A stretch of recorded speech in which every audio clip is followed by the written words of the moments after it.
The night air above East Germany was quiet, too quiet. At 200 feet above ground, the trees blurred into a streak of shadow. In the cockpit of the F-111 Aardvark, a U.S. Air Force pilot glanced down at the glowing green radar screen, steady and silent. Terrain following mode was engaged. The jet wasn't flying, it was hugging the earth, bending with the contours of the forested hills beneath. He never looked up. He didn't have to. The computers flew the mission now. The F-111 moved like a whisper beneath the radar net, slicing through Soviet-monitored skies at over 600 knots. Less than 5 minutes ago, it had crossed the inner German border. Now, it was already 80 miles deep into Warsaw Pact territory.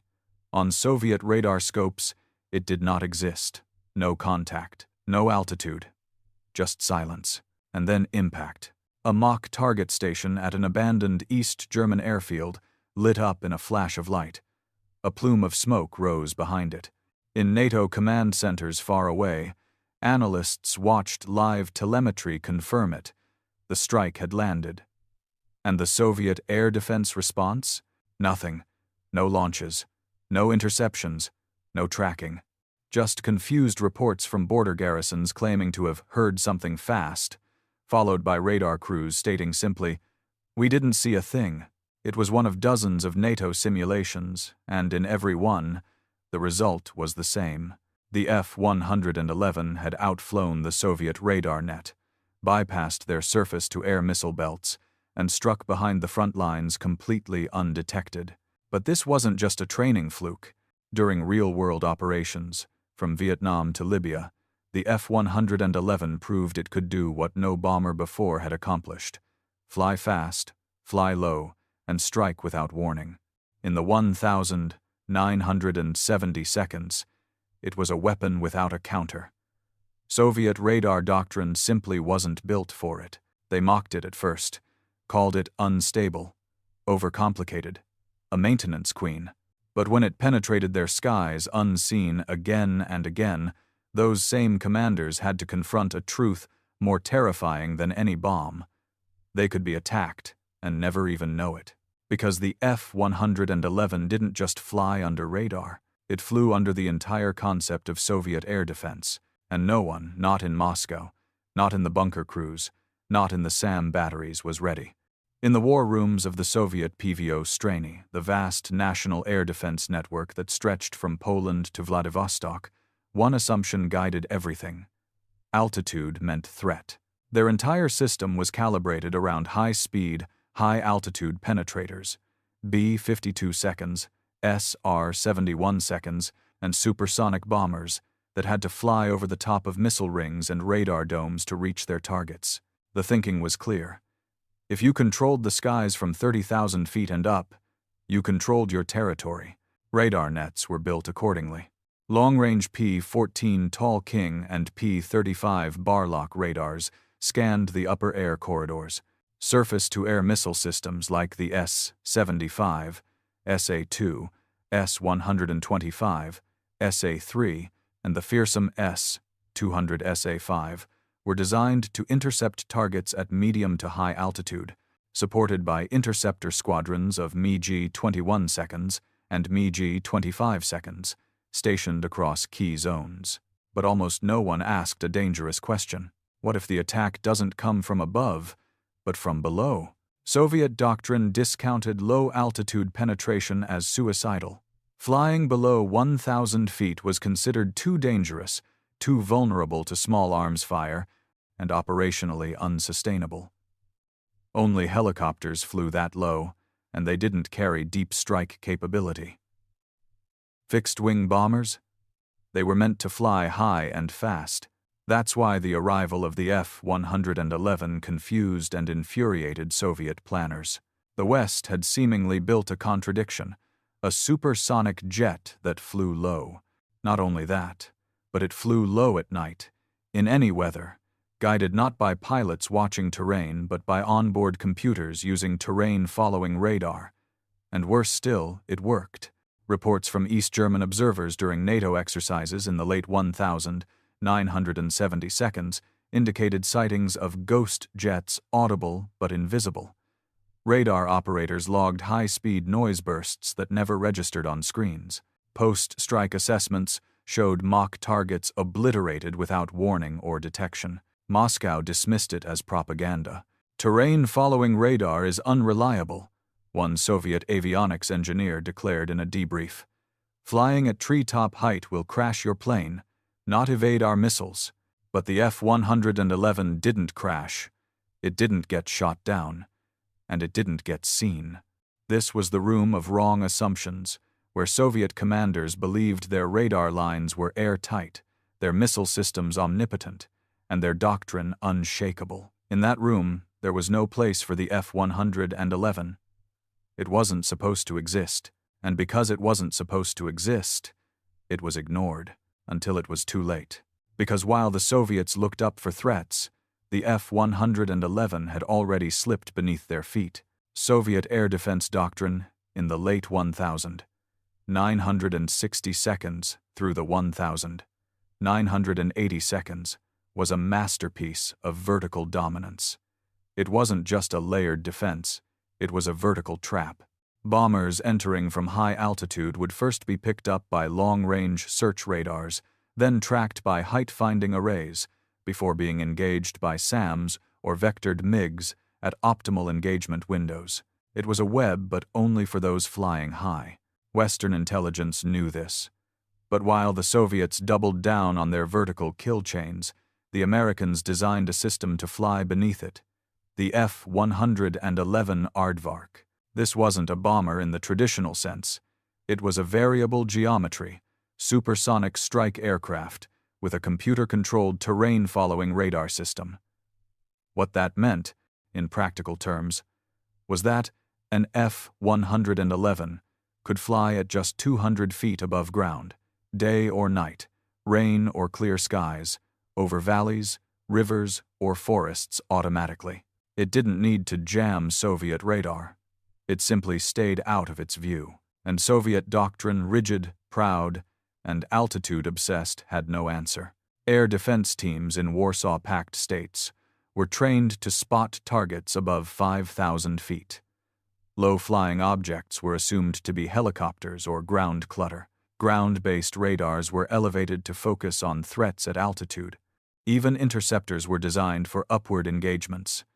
MiG 21 seconds and MiG 25 seconds screamed to 60,000 feet to catch incoming bombers, not to patrol at treetop height. The Americans saw the flaw and exploited it. The F-111's doctrine was the opposite of Soviet thinking. It didn't count on altitude for survivability. It counted on speed plus terrain plus precision. It could penetrate at night, fly under the radar horizon, avoid detection, and deliver smart bombs on critical targets, all before Soviet defenses even activated. During Operation Combat Lancer in Vietnam, early F-111 missions proved that this doctrine could work in real combat. Even when the aircraft was lost due to mechanical failures, it wasn't because it was detected. It was because they were flying so low that a split-second radar miscue meant a crash, not an escape. Yet that risk was part of the plan.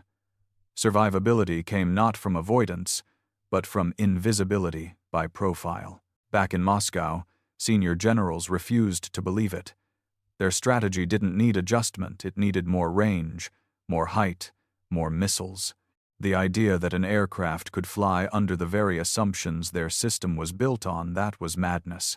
But madness or not, it was real. And every time an F-111 went undetected in a NATO exercise or returned unscathed from combat, another crack formed in the foundation of Soviet doctrine. This wasn't a flaw. It was a systemic failure, and the F-111 had been built to exploit it. It happened over Laos in 1968. A pitch-black night, a jungle-covered valley, and an F-111 roaring toward a North Vietnamese logistics hub at less than 500 feet. The jungle canopy blurred into the radar screen. The pilot barely touched the stick. The terrain-following computer did the flying banking, adjusting throttle, pitching up over ridges and diving into ravines, all while maintaining a preset clearance from the ground. The target was nestled near the Ho Chi Minh Trail, surrounded by anti-aircraft artillery and guarded by radar-directed guns. The F-111 struck without warning. No alert, no warning bells in Hanoi, no radar tracking, just a sudden explosion in a valley and a crater where a supply cache used to be. This was the first impossible event. Impossible because, by the standards of Soviet and Vietnamese defense logic, the strike shouldn't have worked. High-speed aircraft flying that low at night, they should crash. Terrain following radar, too unstable. Radar evasion without jamming, not viable. And yet the F-111 did all of it. Even within the U.S. Air Force, this performance sent shockwaves. Prior to that, bombing missions over Vietnam relied heavily on daylight, formation flying, and high-altitude releases. Losses were frequent. MiGs and SAMs had teeth, but the F-111 was different. It flew alone. It flew blind, and it disappeared until the moment of impact. Soviet observers watching the war took notes, but they misunderstood the lesson. They believed this was a fluke technology pushed to the limit, not something sustainable. After all, Vietnam had shot down B-52 seconds. It had crippled phone 105 seconds. If the F-111 wasn't being lost in similar numbers, it must be because it wasn't flying many missions. They were wrong. By the end of the Vietnam War, phone 111 seconds had flown over 4,000 combat sorties, with only 6 combat losses, less than 0.2%. And almost none of those losses were due to enemy action. When NATO adopted the platform for European strike missions, the implications became chilling. The same terrain-following radar that guided the F-111 over Southeast Asian jungles could now guide it across Bavarian forests, Czech hills, and Polish river valleys.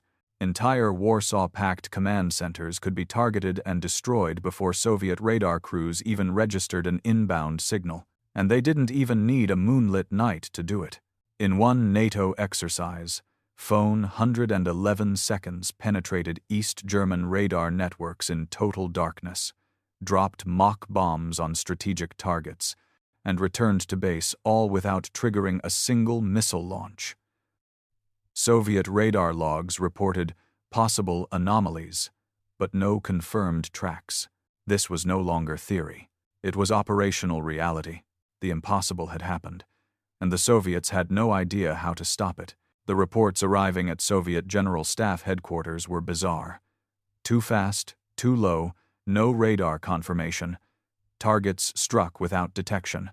Radar stations that should have seen the incursion reporting blank screens. To the officers sifting through NATO wargame debriefs and Warsaw Pact border alerts, the data told one story. An American aircraft was penetrating their airspace, undetected, and doing so repeatedly. But that story was politically unacceptable. The Soviet Union could not afford to admit that its air defense network, one of the most extensive in the world, had blind spots. Worse, they couldn't acknowledge that those blind spots were being deliberately, systematically exploited. So instead, they denied the problem. Or worse, they changed the narrative to fit the doctrine. The F-111 was dismissed in official briefings as a niche system.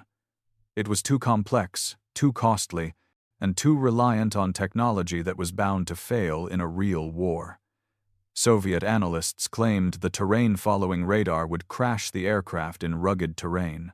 Some claimed its low-level performance was limited to training simulations and sanitized conditions not viable over the harsh Soviet landscape.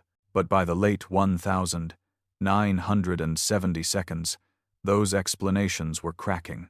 East German and Polish radar units, drilled constantly to monitor NATO flights, had been ordered to track all F-111 sorties leaving West German airfields. Yet every time they tried, the contacts disappeared minutes after takeoff. Interceptor crews were put on alert. MiG 23 seconds scrambled. Nothing. To the Soviet mind, this couldn't be the result of superior tactics or better systems. It had to be a deception. Perhaps the Americans were using decoys. Maybe it was a jamming trick. or even false radar signatures planted into NATO data to mislead Warsaw Pact observers. General Vasily Reshetnikov, one of the Soviet Air Force's most respected voices, went on record claiming that no aircraft can consistently fly under radar at those speeds without sacrificing control or pilot safety. But the Americans weren't sacrificing control. They were sacrificing altitude, and they had engineered a machine and a doctrine that made low-level flight not only survivable but deadly effective. What terrified Soviet planners most was that they never saw it happen. In their models, attacks arrived from above. In their war games, aircraft came in at medium altitude. Their interceptors were built for speed and climb rate, not low speed, low-level interception. Their radar dishes scanned upward. The F-111 flew under it all, and by refusing to acknowledge the truth, Moscow made the same mistake over and over again, preparing for the last war, while the next one screamed past them at 200 feet. It wasn't that they didn't have answers, it's that they refused to admit they needed them. As F-111 penetrations continued to baffle Soviet observers, a new explanation gained traction among radar crews and military scientists: electronic jamming.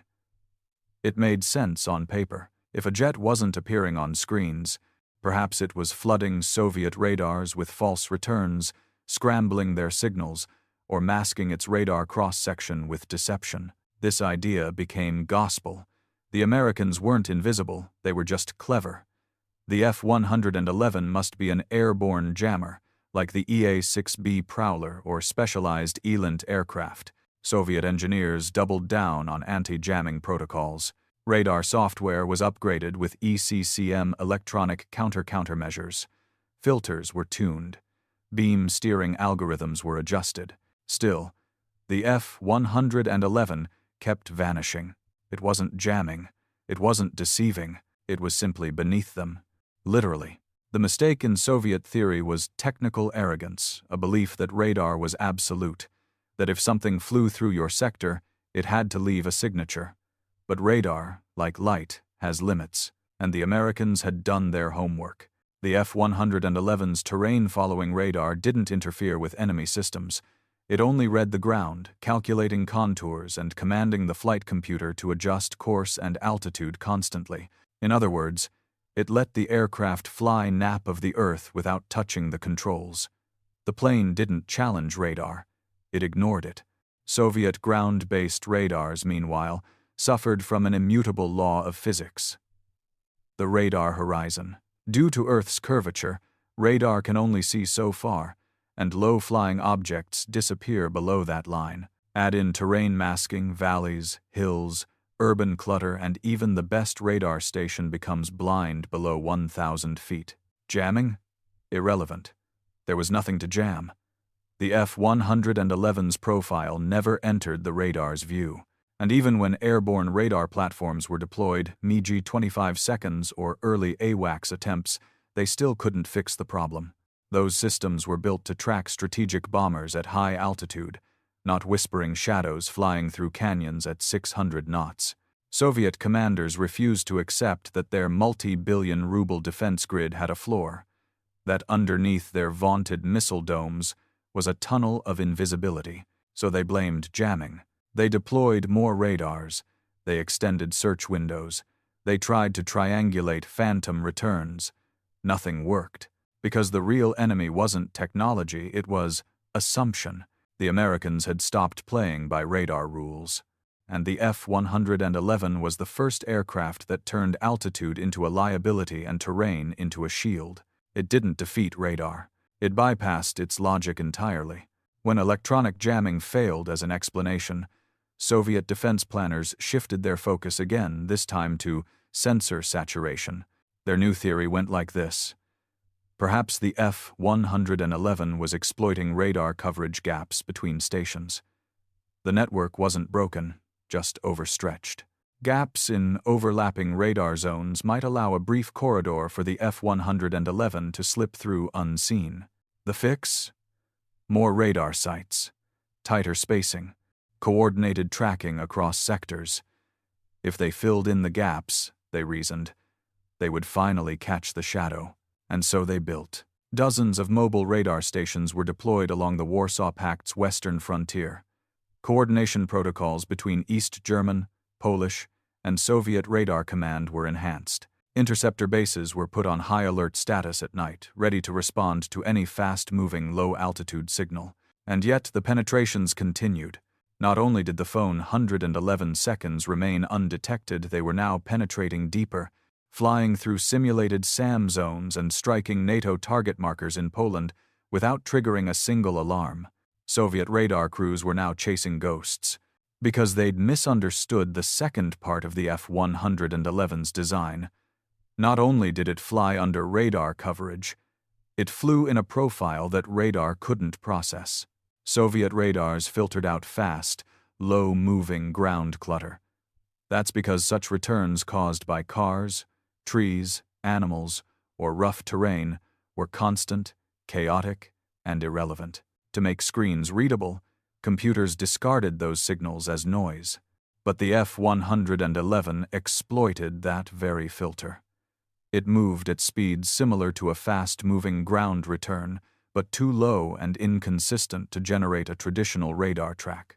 It became invisible by fitting into the blind spot of the system's logic. The radar saw something, but it assumed it was ground clutter and deleted it. Crews, already under pressure to maintain tight airspace control, were told to ignore flickering returns under 500 feet. Every time a low signature appeared briefly and vanished, it was flagged as a false positive. In truth, it was the F-111 passing by. Soviet command now faced a nightmare. Not just a stealthy aircraft, but a doctrine that made their own radar lie to them. No number of additional radars could fix that. No increase in interceptors or SAM sites could change the underlying flaw in detection logic. They weren't fighting a machine. They were fighting an idea, one that turned their most powerful advantage, an integrated air defense system, into a useless shell. The second wrong theory, like the first, didn't bring clarity. It brought blindness. And the F-111 kept flying through it, unseen, unchallenged, and unstoppable. In the corridors of the Soviet Main Intelligence Directorate, GRU, red binders piled up, each stamped with markings from East Germany, Czechoslovakia, Hungary, and Poland. Inside, after-action reports, radar logs, and complaints from radar crews who had monitored entire nights of exercises without detecting a single inbound aircraft. The pattern was impossible to ignore. Whenever NATO deployed the phone 111 inches strike simulations, radar signatures vanished. Missiles weren't launched, interceptors weren't scrambled, and mock targets were obliterated by invisible attackers. Yet the response from Moscow wasn't alarm, it was dismissal. The GRU had grown accustomed to measuring threats in tonnage and thrust. They tracked new American warheads, counted aircraft parked on runways, measured bomber wings by payload and range, but they were blind to the doctrinal revolution underway. The Americans weren't just building better aircraft, they were building a system, and in the F-111, that system converged. Terrain-following radar, night, all-weather bombing, smart navigation, and low-level penetration. It wasn't one technology. It was the fusion of avionics, strategy, and mission design. The Soviets failed to grasp this. Worse, their own intelligence reporting was heavily filtered by internal politics. Admissions of undetected NATO penetrations were career killers. Regional commanders in the Warsaw Pact often buried embarrassing results or framed them as anomalies. GRU analysts writing summary briefs routinely edited out worst-case scenarios to preserve the illusion of control. By 1979, the East German Stasi had gathered photographic evidence of mock strikes by phone 111 seconds on NATO practice ranges, complete with time-stamped radar blackout logs. When these were shared with Soviet air defense officials, the reaction was chillingly consistent. The documents were buried. Instead of correcting the failure, the Soviet response was to blame subordinates, increase surface-to-air missile deployments, and expand interceptor patrols. None of these addressed the root problem. One internal GRU memo, later recovered after the Cold War, read, "There is a new pattern of attack, It is not high, not loud, and not seen. If this is the future of Western strike aviation, then our network is already obsolete. But that warning never reached the Politburo. It never made it into the 5-year plans. And it certainly never altered the direction of Soviet radar doctrine. Because to acknowledge the F-111 was to admit that the Red Army's entire air defense structure, its pride, its teeth, its first line of deterrence could be breached by a single aircraft flying low and fast at night, and that was intelligence no one wanted to act on. To the untrained eye, the F-111 was just another fast jet, a swing-wing, twin-engine bomber with long range and a sleek silhouette. But inside that fuselage lived the real revolution, a system of systems, designed not to overpower defenses, but to outthink them entirely. At its heart was the AN/APQ-110 terrain-following radar, a marvel of Cold War avionics that allowed the jet to fly just 200 feet above ground level at over 600 knots, automatically.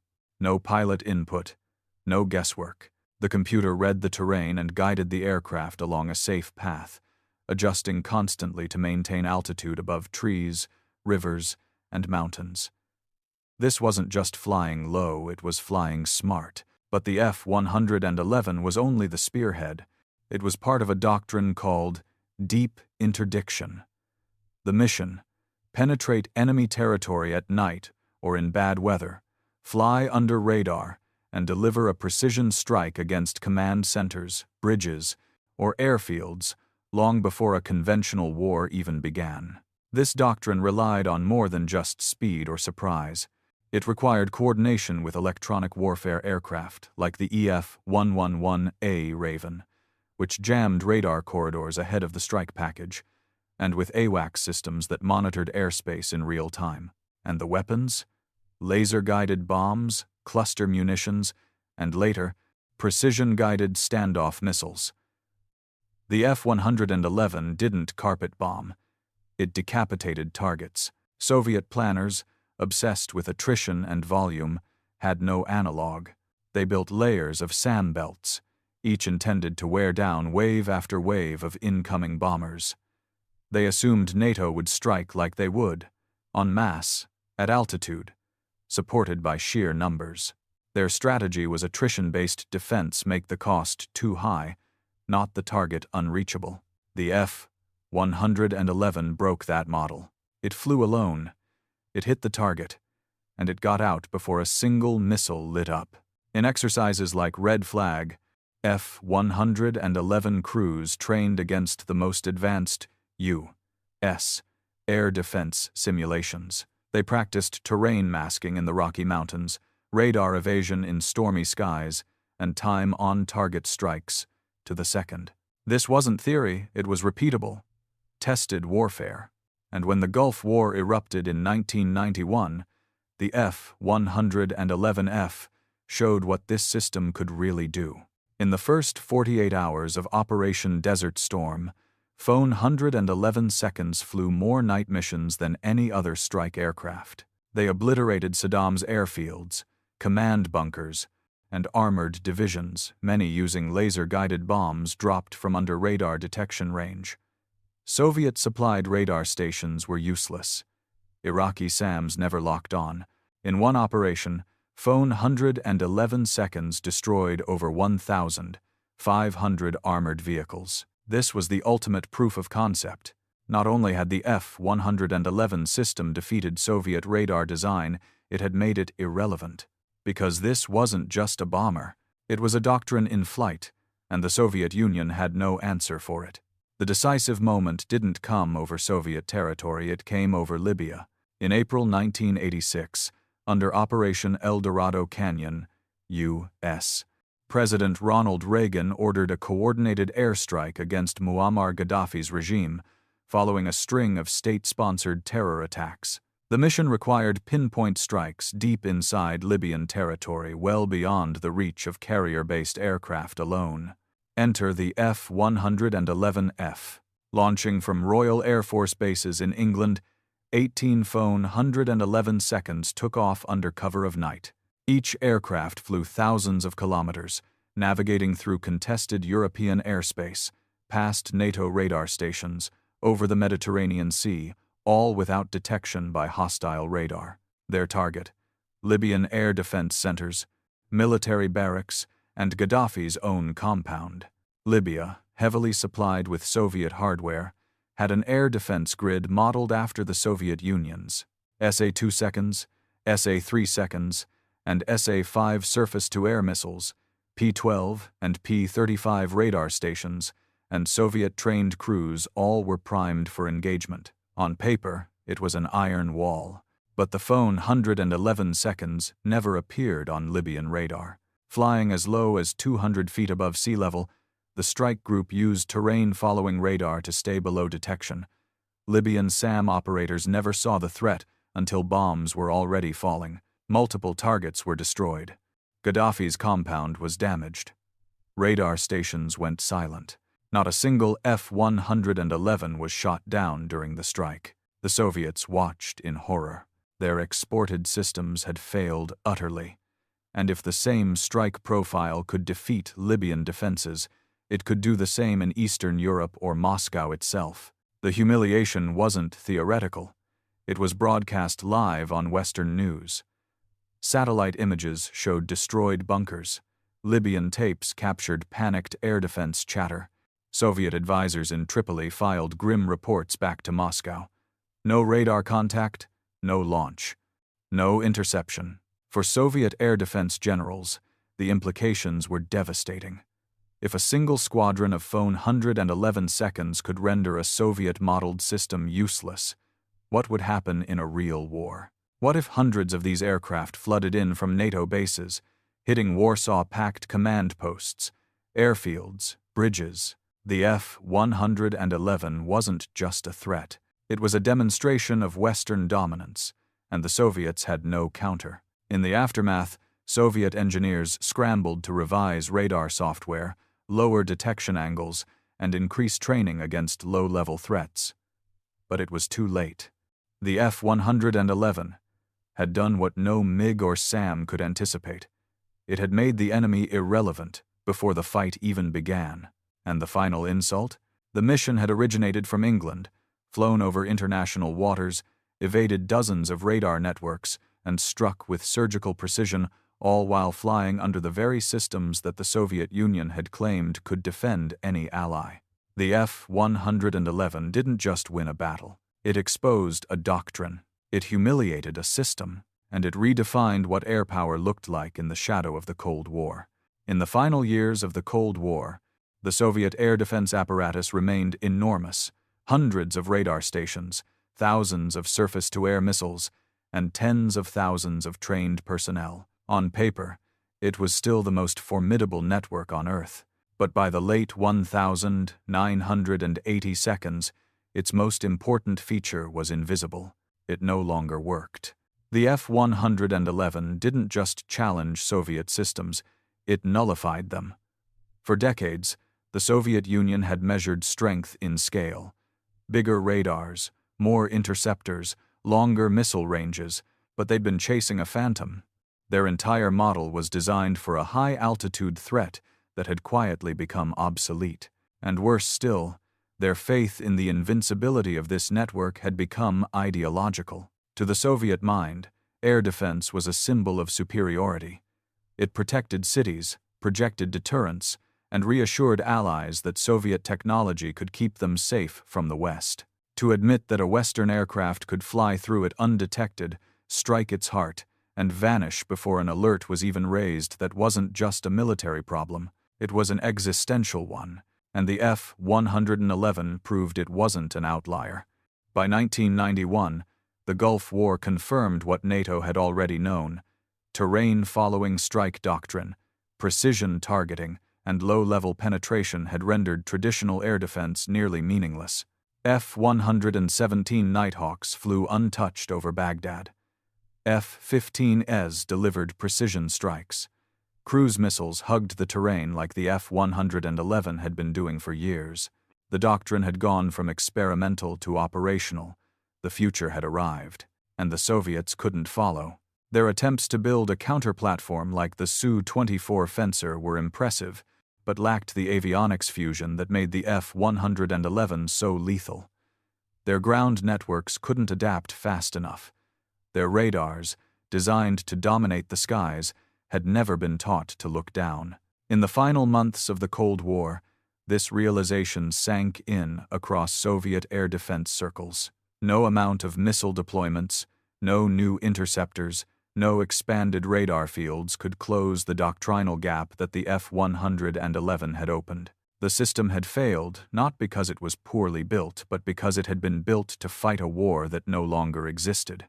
The collapse wasn't just technological, it was mental, strategic, ideological, because the F-111 hadn't just penetrated Soviet airspace, it had penetrated the illusion of invulnerability.